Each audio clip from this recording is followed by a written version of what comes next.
Una miniserie de BBC que estrenaremos todos los sábados.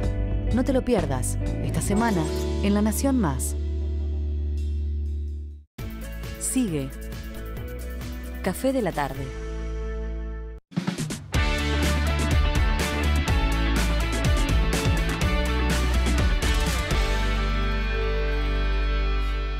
Muy bien, aquí seguimos en Café de la Tarde. Bueno, y hoy hay palabras que están en boca de todos. Hablamos de feminismo, hablamos de machismo, hablamos de patriarcado, hablamos de violencia de género. Bueno, son muchísimas palabras que estamos utilizando como sociedad y queremos utilizarlas bien, porque a partir de allí se genera muchísima polémica, muchísima discusión y también se ponen estos temas que son tan importantes sobre la mesa. Vamos a presentar a nuestras invitadas que están aquí. Violeta Guitart, bienvenida Violeta, bienvenida Florencia Tundis. Ambas son economistas, forman parte del equipo de economía feminista.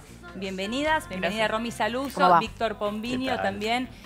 Bueno, un placer tenerlas hoy aquí. En el día de ayer, en un programa de América que conduce Luis Novarecio, bueno, allí Agustina Canfer dio un testimonio realmente muy fuerte, muy duro de violencia de género, que ella misma sufrió con un novio anteriormente, ¿no? Exactamente, y como bien vos dijiste, en el día de ayer, Agustina Canfer estuvo en Debo Decir, el programa de Luis Novarecio, y ella hace su relato a raíz del primer relato de Mirta Tundis, la periodista, donde cuenta que ella había sufrido violencia de género durante 9 años. A raíz de esto, Agustina Canfer se suma con su testimonio y cuenta lo que le pasó cuando era jovencita, cuando tendría 20 años, que uno es muy jovencita. Claro, totalmente. Con un exnovio. Bueno, compartimos el testimonio de Agustina Canfer y seguimos la charla. Algún tipo de violencia de género sufrimos todas. Si me estás preguntando si tuve alguna situación violenta, sí. Violenta más allá de lo recuperable de manera rápida, sí. Sí, un par de veces. Y la pasé muy mal. ¿En el ámbito del laburo te pasó? No, en el ámbito de pareja. De pareja. Dos veces, 2 personas diferentes. No quiero que meterme a donde no quieras. Pero digo, de violencia psicológica, violencia física. No, estoy hablando de que me pusieron unos buenos bifes. Sí. Me pasó una vez una pareja mía, un novio, me esperó toda la noche en la puerta de mi casa. Y yo no quería atenderlo. Y era una puerta que tenía, era mi primer departamento, un 2 ambientes, y en la puerta había quedado el agujero de una cerradura, que no sé, la habían sacado, cuando yo lo alquilé ya estaba así. Y me acuerdo que tocaba el portero en la cocina y yo cerré la cocina y puse una toalla abajo de la puerta para que no pasara el ruido y me fui a dormir. Y a la mañana escuché el ascensor y pensé que tal vez él estaba ahí, entonces empecé a caminar en puntas de pie para que si él estaba ahí no me escuchara. Y en un momento me dijo, Agustina, te estoy viendo caminar en puntas de pie, abrime. Y le abrí. Y volé. Y reboté contra las paredes de mi casa.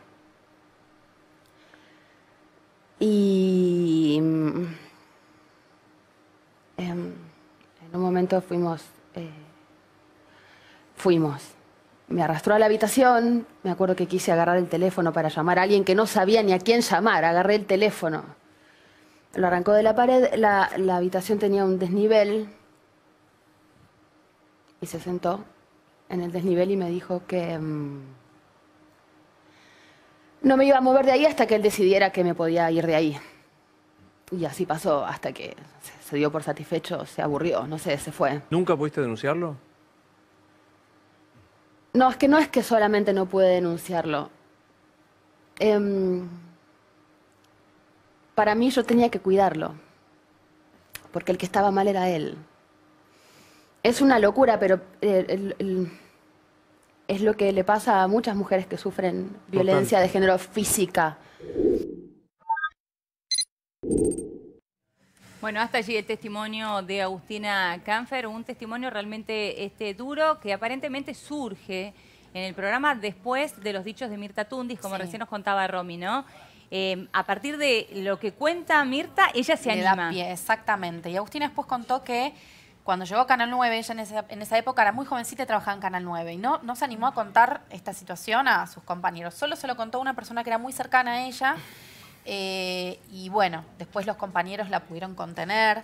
Pero el testimonio de Mirta también es muy fuerte. Ella Muy sufrió valioso. violencia de género 9 años, cuenta. De los padres de sus hijos. Tuvo varios hijos con Ahora, su lo que, marido, ex marido. lo que dice al final de la nota Agustina, bueno, deja muchísimos puntos que me parece importante para que podamos ir hablando, pero al final dice, yo sentía que yo lo tenía que cuidar a él. Cuando le pregunta a Novarecio por qué no lo había denunciado, y ella dice, no solamente no lo denuncié, sino que yo sentía que tenía que cuidarlo a él. Esto es algo que sufren muchísimas mujeres que sufren violencia física. Y ella aclara, en este caso, violencia física porque existen otros tipos de violencia, ¿no? ¿Esto es así? Sí, la verdad es que sucede un montón. Algo que nosotros escuchamos, hoy ya por suerte se escucha, bueno, no por suerte, sino que está difundido el dato, que cada 28 horas muere una mujer en Argentina víctima de femicidios. Y la particularidad que tiene la violencia de género, la violencia que se da contra las mujeres, es que lo más común es que suceda en una relación personal con alguien que uno conoce, y esas relaciones, digamos, tienen un montón de complejidades que otros tipos de violencia no tienen. Entonces suele suceder mucho, por un lado, que una mujer tome mucho tiempo en reconocer que existe esa situación de abuso, y una vez que sucede, en muchos casos la mujer quizás termina o culpabilizándose o protegiendo a la persona que ejerce esa violencia contra ella, y se vuelve una situación sumamente compleja de la que cuesta mucho salir, y por eso, al menos en el caso de Agustina, me parece muy bien que todos sus compañeros hayan salido a apoyarla. Y la verdad, bueno, obviamente desde Economía Feminista la acompañamos en lo que necesite. Claro. Ahora, ¿por qué ahora está sucediendo esto, ¿no? De que tantas mujeres se animan a contarlo, y esto envalentona a otras mujeres a contar historias de hace mucho tiempo atrás, ¿no? Esto que estaba contando Agustina le sucedió cuando ella tenía tan solo 20 años, y así hemos escuchado muchísimos casos, no solo aquí en la Argentina, sino también en el resto del mundo. Claro. Y pasa que antes era algo privado, de lo que no se hablaba, no se quería hablar de eso, y ahora creo que esto es lo bueno de los medios de comunicación. Una vez que empieza a hablar, y con todo el movimiento de Ni Una Menos, y con todo, digamos, también por suerte en otras partes del mundo, es como que te envalentona a compartir tu historia y a darte cuenta que es algo lamentablemente bastante común y que no está bien. Claro. Sí, y también que muchas veces, obviamente en casos de violencia física sí quizás era más visible, pero muchas veces no es tan fácil reconocer cuando una situación es una situación de abuso. Entonces también que en distintos medios se esté difundiendo más que existen estas situaciones, que no son normales, que son abusos, hace que también muchas personas empiezan a reconocer hoy en día que situaciones que vivieron previamente efectivamente eran situaciones de abuso. Es interesante esto que estás planteando, porque no solamente hablamos de violencia física, que por ahí es más fácil de reconocer cuando se sufre una situación de abuso. Existen otros tipos de violencia, ¿no? Sí, hablamos de violencia psíquica, de violencia económica. ¿Qué otros tipos de violencia? Sí, violencia simbólica, psicológica. pero sí, y nosotras en particular, nosotros somos economistas, hacemos mucho énfasis en la violencia económica, en el hecho de que hoy en día muchas veces una mujer puede reconocer una situación de abuso, pero si no cuenta con independencia económica para poder salir de esa situación, es muy difícil que pueda salir de ese ciclo, sobre todo ante falta de mecanismos estatales que permitan que una mujer pueda subsistir saliendo a veces si es dependiente completamente económicamente de su pareja. Claro. En el relato de Mirta, ella cuenta que el día que se cansa porque la muele a palos, alcanza a escaparse de la casa y se va sin plata y sin documentos. Va a hacer la denuncia. Esto era por el año 80, 83. Antes de que fuera conocida, digamos. Exactamente, Claro. antes de todo este movimiento del Ni Una Menos y demás. Y dice que cuando se acerca a la policía, la misma policía le dice, bueno, si corre sangre, intervenimos. Hasta el momento no podemos hacer nada. Y ella contaba que esto tiene que ver también un poco con lo que cuentan las chicas, los distintos tipos de violencia. Ella le estaba dando la mamadera a uno de sus hijos, que en ese momento tenía 3 años. Y dice, la violencia era tal, no solo me pegaba, sino que yo, por ejemplo, ese día me acuerdo que le estaba dando la mamadera a mi hijo y él me pedía que yo le sirviera un vaso de soda. Claro, que deje O sea, de dar la no mamadera a su podía hijo, que se entender. ocupe de él. Claro, y tipo, le estoy dando la mamadera al nene. Bueno, ella después termina 9 años de violencia, hasta que un día los hijos le dijeron, mamá, tipo, separate, denuncialo, o sea, ya está. Claro.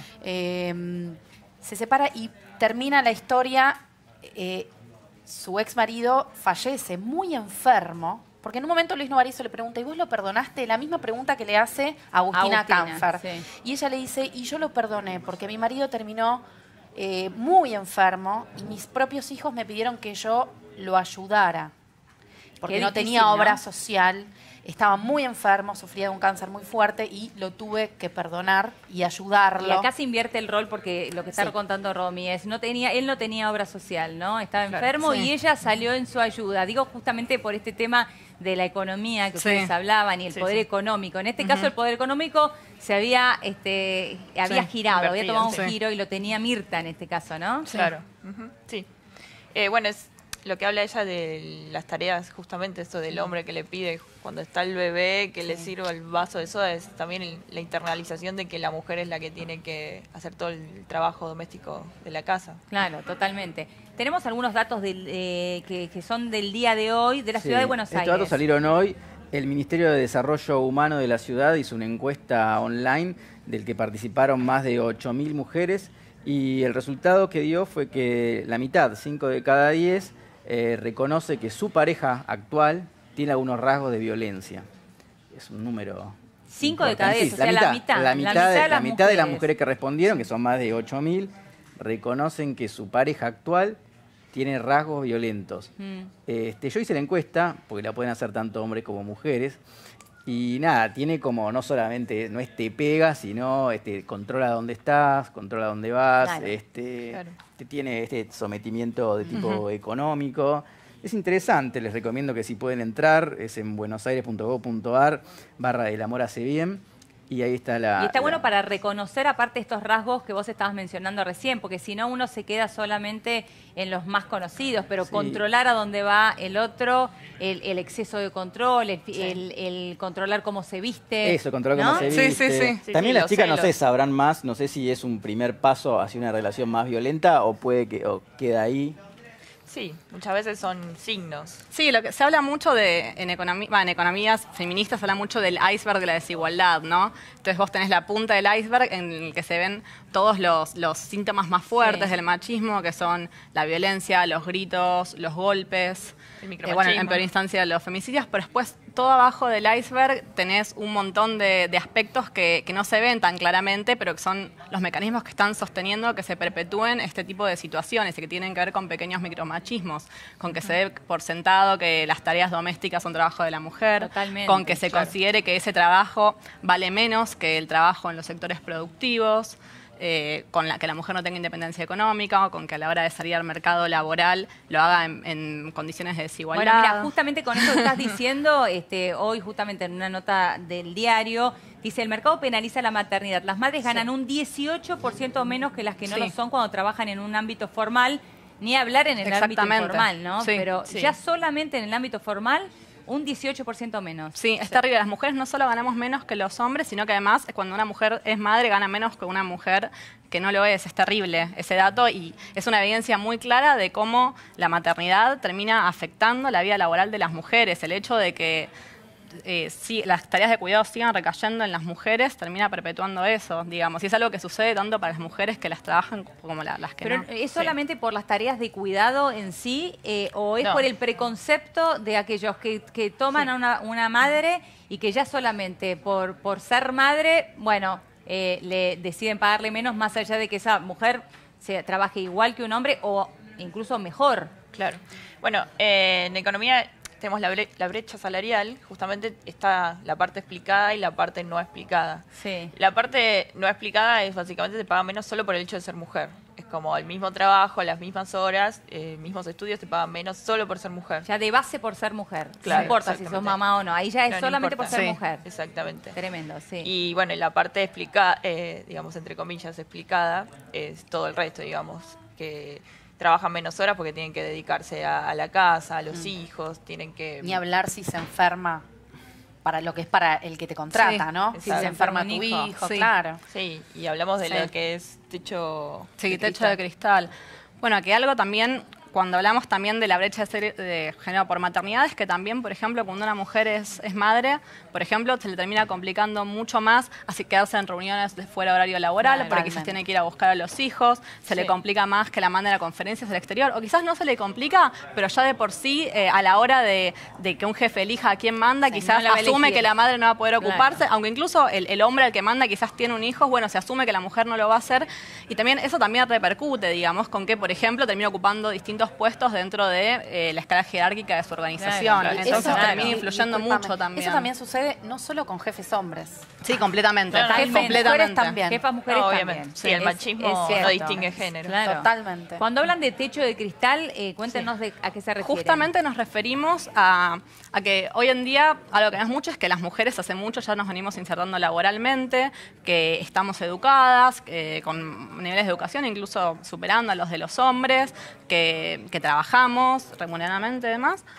Pero hay algo que pasa, que es que por algún motivo en las altas jerarquías de las escalas organizacionales no están llegando. Y además, en los casos en los que se llega, igual hay brechas salariales muy altas respecto a CEOs hombres, por ejemplo. Entonces se habla de techo de cristal justamente por esa barrera invisible, que no es clara lo que sucede, que no permite que las mujeres accedan a esos que lugares. puedan seguir subiendo en sus posiciones. Claro, exactamente. Ahora, recién hablábamos de la sociedad, en realidad, de cómo, porque vos también ponías como ejemplo una mujer jefa, que también en estos casos puede actuar de la misma manera que un hombre, ¿no? Sí. Y pensaba en que, bueno, o sea, todos los hijos hombres, todas las hijas mujeres, nacen de una madre, ¿no? Bueno, entonces, en realidad, el cambio profundo está allí, en la crianza de esas madres con esos hijos. Sí, es que es el mejor momento, creo, para romper los estereotipos es en la crianza, porque justo algo que justamente nuestra compañía Flor Federico decía hace poco en la tele es: todos somos machistas y nos estamos deconstruyendo, porque cómo nos crían. Entonces, con una crianza que sea cada vez más feminista, en búsqueda de una igualdad de género, va a apuntar a que cada vez más esas desigualdades puedan ir disminuyendo. Claro. Sí. Bueno, que volvamos a aclarar, porque lo decía al comienzo de la nota, ¿no? Hablamos de feminismo, hablamos de machismo, hablamos de igualdad de género, pero siempre sirve machacar qué es el feminismo para que no volvamos a caer en los problemas que hemos tenido, discusiones. ¿Qué es el feminismo, chicas? El feminismo es un poco una percepción. O sea, el feminismo es creer que las mujeres y hombres tenemos los mismos derechos sociales, económicos y culturales. Y no solo creerlo, sino actuar en la vida. Pero en todos los ámbitos es como ver estas diferencias y actuar en pos de que se eliminen. Para que esto se elimine. Claro. Y entonces un hombre puede ser feminista, Obviamente, y una mujer puede sí. ser feminista. Exactamente. No necesariamente es esto, el feminismo es de la mujer. Sí, pero tampoco hay que entender que el machismo solo es malo para la mujer. Digo, el machismo también es malo para los hombres. Los estereotipos de género también limitan a los hombres, digamos. Sí. Es también un problema considerar que el machismo solo es malo para las mujeres. El machismo es malo para todos como sociedad. Que las mujeres no accedamos a ciertos espacios es malo para todos como sociedad, y por eso es una tarea tanto de mujeres como de hombres, como obviamente de cualquier identidad sexogenérica, el modificar esa situación para que vivamos en un mundo más justo. Sí. Recién, sí, decime. No, iba a decir algo. Que, por ejemplo, esto de que sí, las madres en las casas de familias hay que incentivar que no haya machismo, el feminismo, pero también, por ejemplo, unas cosas que apoya desde la economía feminista es las licencias por maternidad y paternidad, que sean iguales. Entonces eso también es un beneficio tanto de la mujer ahí como del hombre. necesitamos políticas públicas que Sí, ayuden a que completamente. todo esto suceda, ¿no? Exactamente. Sí, es que tiene que haber distribución de las tareas no solo al interior de los hogares, sino también desde el Estado. Tiene que tener un rol muy fuerte y también ofreciendo servicios de cuidado. Claro. Exactamente. Recién vos decías, bueno, somos todos machistas, en realidad somos todas machistas y vamos desconstruyéndonos, ¿no? Nos tenemos que volver a construir todos como sociedad, tanto hombres como mujeres. Sí. Si vemos tanto a hombres como mujeres de otras generaciones, es realmente la diferencia es abismal, es abrupta, tremenda. Entonces la pregunta es, ¿podemos juzgar a los hombres de otras generaciones por la manera en que ellos piensan? Hoy justo Flor y yo estuvimos charlando eso. Y algo que nosotras pensábamos es que no sé, históricamente era también muy común la discriminación por motivos religiosos, por motivos de etnia, de la misma manera que era por motivos de género. Entonces, de la misma manera en que no aceptamos que discriminen por motivos religiosos, que no discriminen por motivos de etnia, no podemos aceptar que discriminen a personas por motivos de género. Y en especial personas que tienen incidencia en la opinión pública. Claro. Justamente hablamos de que lo que importa mucho la formación en la crianza. Personas que aparezcan en la tele haciendo comentarios o diciendo cosas que están reproduciendo constantemente las desigualdades de género, es una irresponsabilidad enorme y para mí hay que criticarlo, hay que marcar que es un error, porque si no, esas cuestiones van a seguir sucediendo. Claro. Sí, una cosa es, no sé, por ejemplo, mi abuelo o alguien de la vida cotidiana que yo le puedo decir. Y otra cosa es alguien que está en un medio y que manda tienen un mensaje doble responsabilidad. A eso se refieren ustedes, Sí, ¿no? exactamente. Porque uno es verdad, no lo queremos aceptar, no debemos aceptarlo. Claro. Pero la pregunta es si uno puede llegar a entender que son personas de otra generación que se criaron distinto, que en aquel momento la vara era otra, socialmente era otra. Y allí hay una gran diferencia. Vamos a compartir esto que decía Rolando Hangling al respecto. Vamos a escucharlo y seguimos debatiendo. Por empezar, un hombre, yo soy machista, un hombre que se aprovecha de una mujer no es un macho, cualquier cosa menos un macho, es un degenerado. No tiene nada que ver con el machismo, porque es palabra que se usa para cualquier cosa, para un lavado como para un fregado.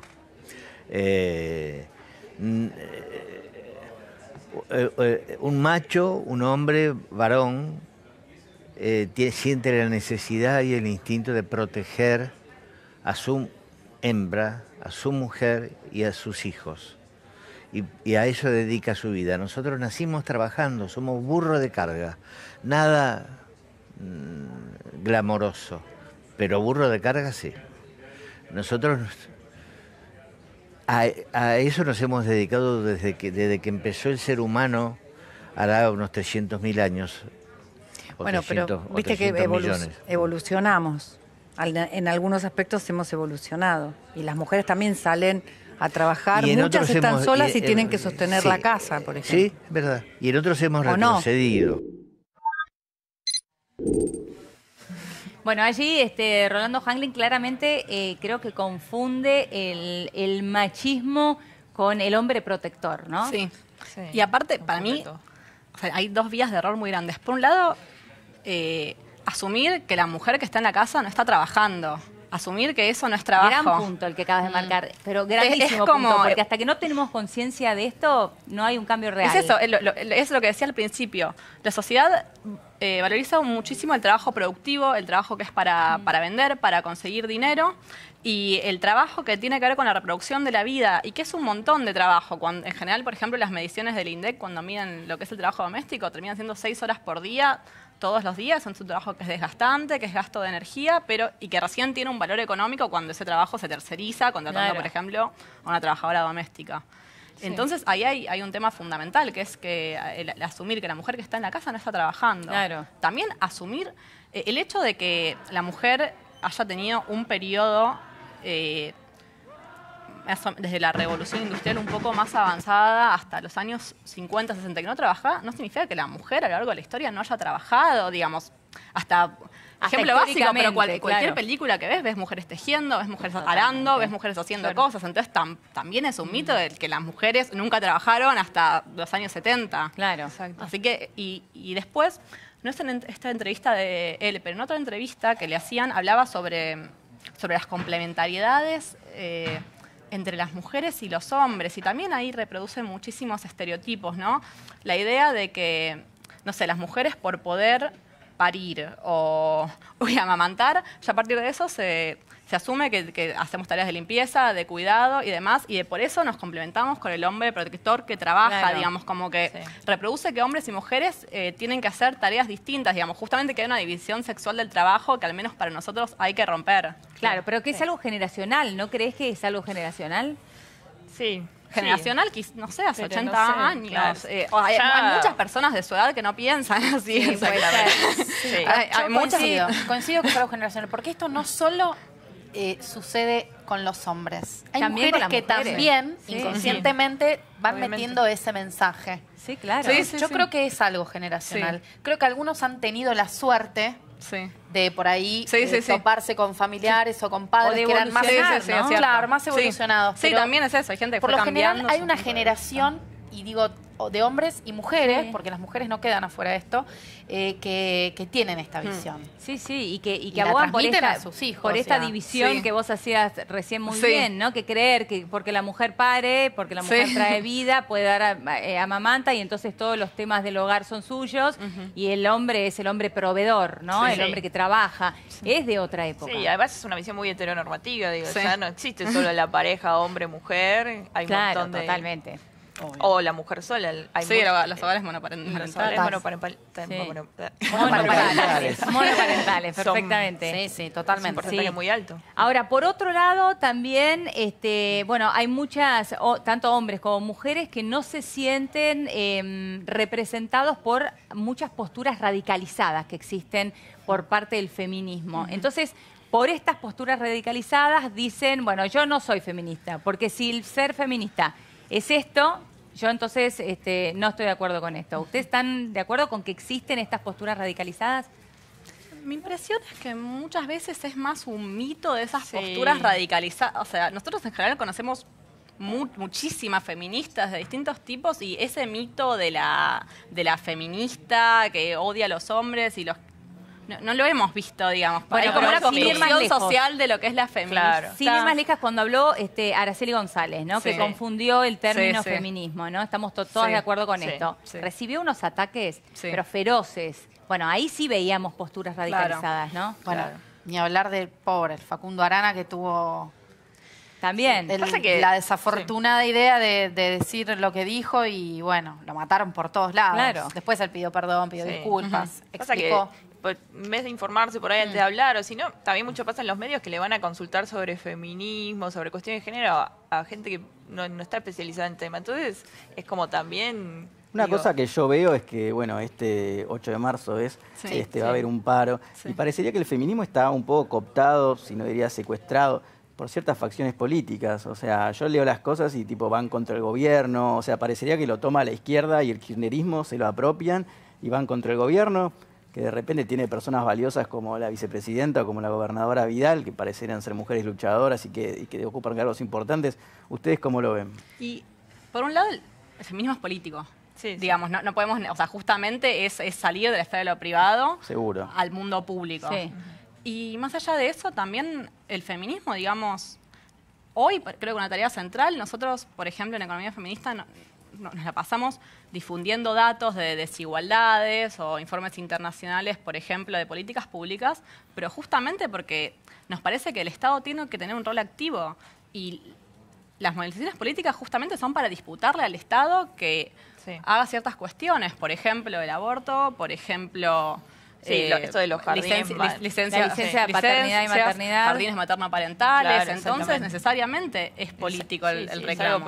Claro, lo que pasa es que es político el reclamo. El tema es cuando una facción política se lo toma como propia, como bandera propia. Bueno, ahí está en realidad la discusión que tienen que tener los propios partidos políticos, que sea una bandera de todos los partidos políticos, porque esto no es de una... No, seguro. No politizar, porque es como que en las marchas siempre hay partidos políticos. Pierde fuerza, ¿no? La idea es justamente que sea de todos. Sí, pero también está bueno que en cada partido político esté la sección de género. Por supuesto. Y un partido político abogará por alguna lucha que algún otro partido no, según sus creencias, ¿no?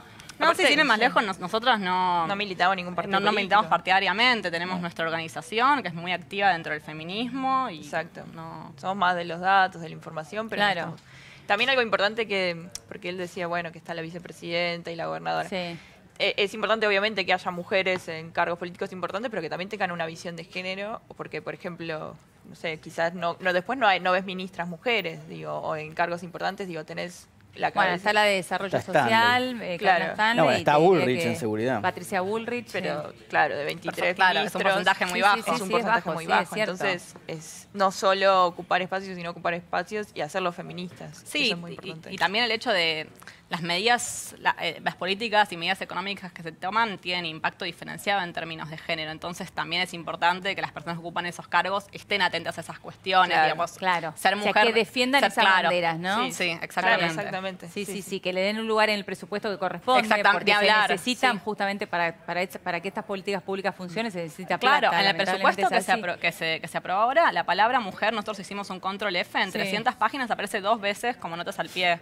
Digamos, está completamente ausente la perspectiva de género de la política pública actual. O sea que si queremos redondear el tema, digo, acá son muchas las patas en realidad que se requieren para abogar realmente un cambio. Principalmente el rol del Estado, ¿no? En las políticas públicas, porque eso ayudan a generar un cambio en la sociedad. Pero por otro lado, esto de desconstruirnos como machistas, que me gustó esto que vos decías, sobre todo madres, padres, que somos los que criamos a nuestros hijos y al final construimos sociedades, ¿no? Sin darnos cuenta. Cada uno desde su pequeñísimo lugar, de su casa, de su familia, bueno, estamos construyendo pensamientos al final, ¿no? Ese es otro de los puntos fundamentales. Sí. ¿Ustedes dónde creen que está el cambio más importante? En uno mismo. Me imagino. No, nosotros la verdad es que creemos que tiene que ser un cambio bastante integral. Fundamental, yo creo que la redistribución del trabajo doméstico no remunerado. Nosotros vemos que ese es uno de los ejes centrales de la desigualdad.